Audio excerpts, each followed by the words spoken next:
Parallel combination. Parallel combination इसमें क्या किया जाता है कि जितने भी सेल होते हैं उनके प्लस सिरे को, उनके प्लस सिरे को, ठीक है। देखना यहाँ पर हम कई सारे सेल लगा देते हैं, कितने एन सेल, कितने एन सेल। एन सेलों के जो प्लस टर्मिनल होता है उसको जॉइंट किया जाता है कैसे, पॉइंट ए से, और जो नेगेटिव टर्मिनल होता है माइनस टर्मिनल उसको जॉइंट किया जाता है कैसे, पॉइंट बी से। ये कर दिया हमने, पॉइंट बी से क्या जॉइंट कर दिया। और पॉइंट ए और बी के बीच में हम क्या जॉइंट कर देते हैं फिर, एक्सटर्नल रेजिस्टेंस।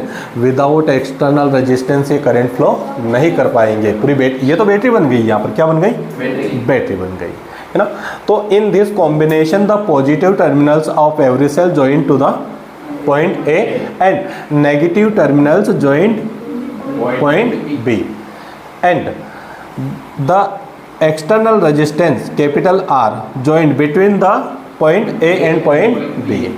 पॉइंट ए और पॉइंट बी के बीच में हम क्या जोड़ देते हैं, एक एक्सटर्नल रेजिस्टेंस जोड़ देता है। समझ में आ गई।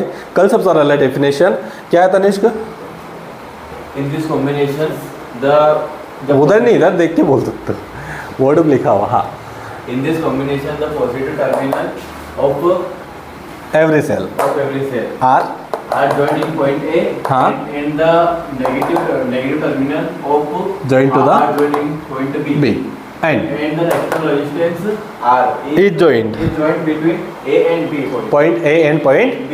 ठीक है, आगे डेफिनेशन समझो, कोई दिक्कत तो नहीं इसमें।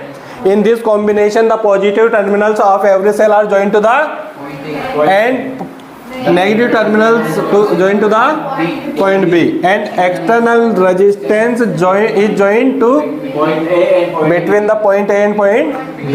ठीक है, डेरिवेशन कर लेते हैं इसका। अब यहाँ पर हमने n सेलों को जोड़ा है वापस, कितने सेल, n। एक तो यहाँ जोड़ दिया हमने, ये पॉजिटिव टर्मिनल और ये नेगेटिव। एक और जोड़ दिया हमने, ये पॉजिटिव ये नेगेटिव। अब देखिए ऐसे हमने जो है सेल जोड़े हैं और ये टोटल सेल जो है कितने हैं, n। कितने सेल, n जितने भी लगे अब अंदर, उसमें जितने भी लगे हुए हैं उसके अंदर, है ना। इनके पॉजिटिव टर्मिनल को तो जोड़ा हमने पॉइंट काय से, a से, और नेगेटिव टर्मिनल को जोड़ा हमने पॉइंट b से, और पॉइंट a और b के बीच में वापस हमने क्या जोड़ा है, एक external resistance capital R।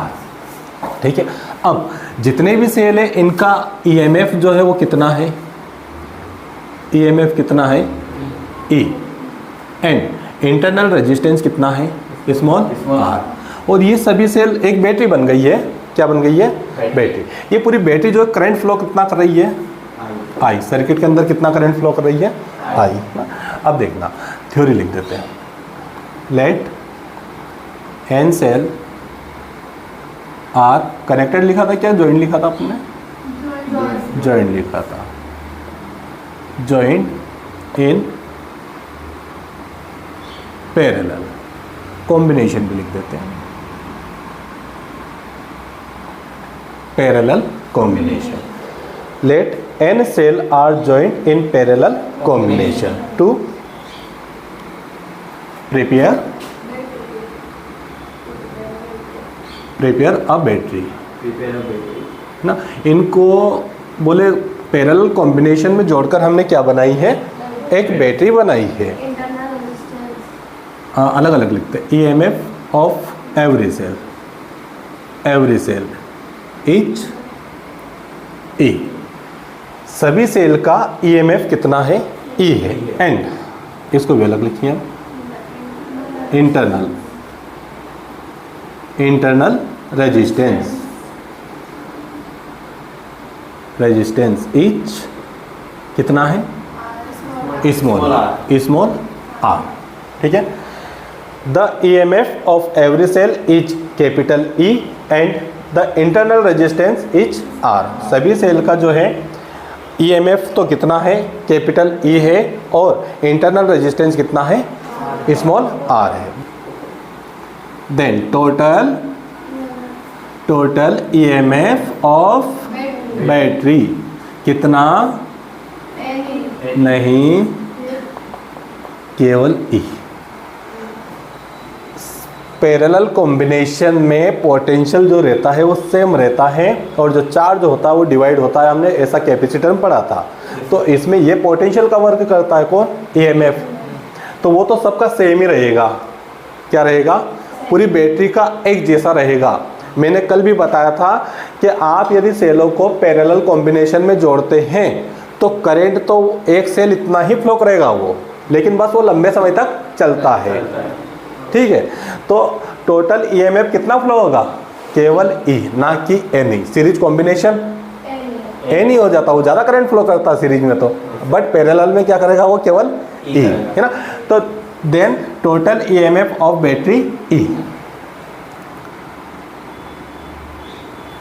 Total EMF of circuit, हाँ सर्किट का कितना हो जाएगा, सर्किट का भी कितना होगा, E। जितना बैटरी का उतना सर्किट का, क्योंकि अदर ईएमएफ तो है ही नहीं हमारे पास में। ठीक है,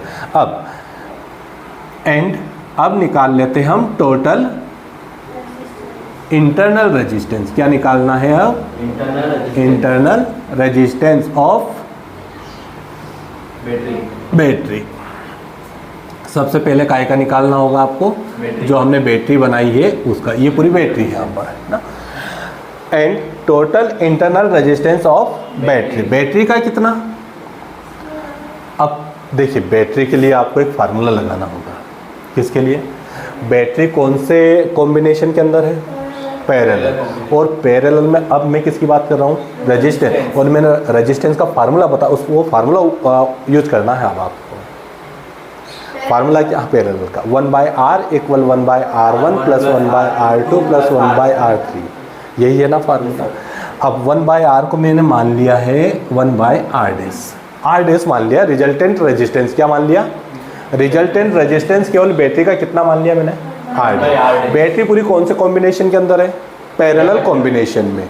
तो पैरेलल का फार्मूला है हमारे पास में 1/R equal 1/R1 plus 1/R2 plus 1/R3। अब हमारे पास वो तो 3 रेजिस्टेंस है, बट हमारे पास तो n रेजिस्टेंस है। कितने हैं, n है। अब n को कैसे जोड़े हम, देखना इधर, R की जगह R डैश लिया हमने।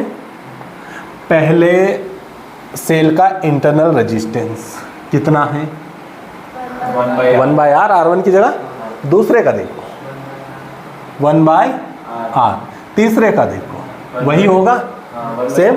चलिए कहाँ तक, n टाइम, क्योंकि n सेल है ना, n टाइम से तक जाएगा वो, n सेल n टाइम। अच्छा अब इसको सोल्व करके दिखाइए आप,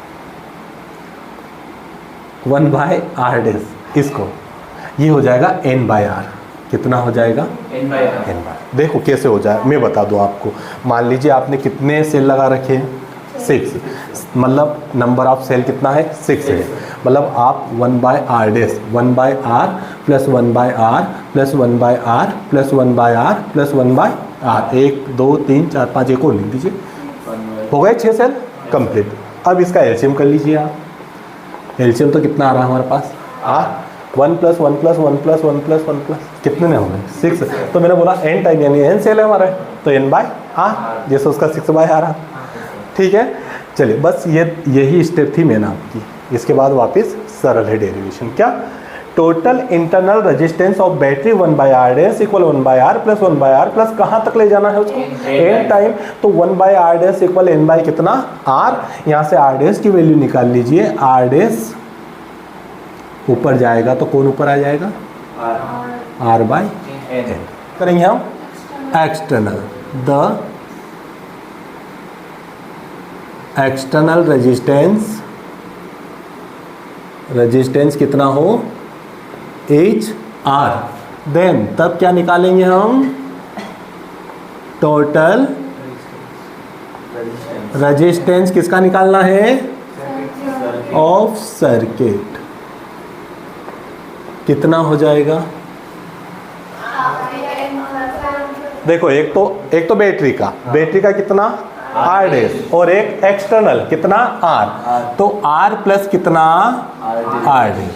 R डैश की वैल्यू रख दीजिए आप आर प्लस आर डैश की वैल्यू कितनी है हमारे पास में, आर बाई एन। तो ये लिखा हमने आर बाई क्या, एन। चलिए एलसीएम कीजिए इसका, एन का मल्टीप्लाई काय में होना है, आर में, n r plus r by, अब टोटल के अपॉन में कितना, एन आ गया। ये टोटल रेजिस्टेंस मिला है सर्किट का आपको, है ना। अब देखो, if the current flow through the circuit is कितना हो, आई। यदि सर्किट से फ्लो होने वाला करंट कितना है, आई है, देन आई इक्वल क्या, total EMF by total resistance. ये फार्मूला आ गया आपका, सभी में उपयोग कर रहे हैं एक ही फार्मूला, है ना। टोटल ईएमएफ कितना है केवल हमारे पास, केवल ई, पैरेलल कॉम्बिनेशन में केवल ई है, बट रेजिस्टेंस बहुत ज़्यादा है उसमें, ना। कितना total, n r plus r by कितना, एन। एन कहाँ जाएगा, ऊपर जाएगा। आई इक्वल कितना, by n r plus r, यही इसका डेरिवेशन है, एम्पियर। अब देखो कल के डेरिवेशन इस डेरिवेशन थोड़ा सा अंतर आया क्यों, है ना। कल जो एन था ना वो इसके पास था, आज जो एन है वो इसके पास है, बस बाकी डेरिवेशन कोई अंतर नहीं।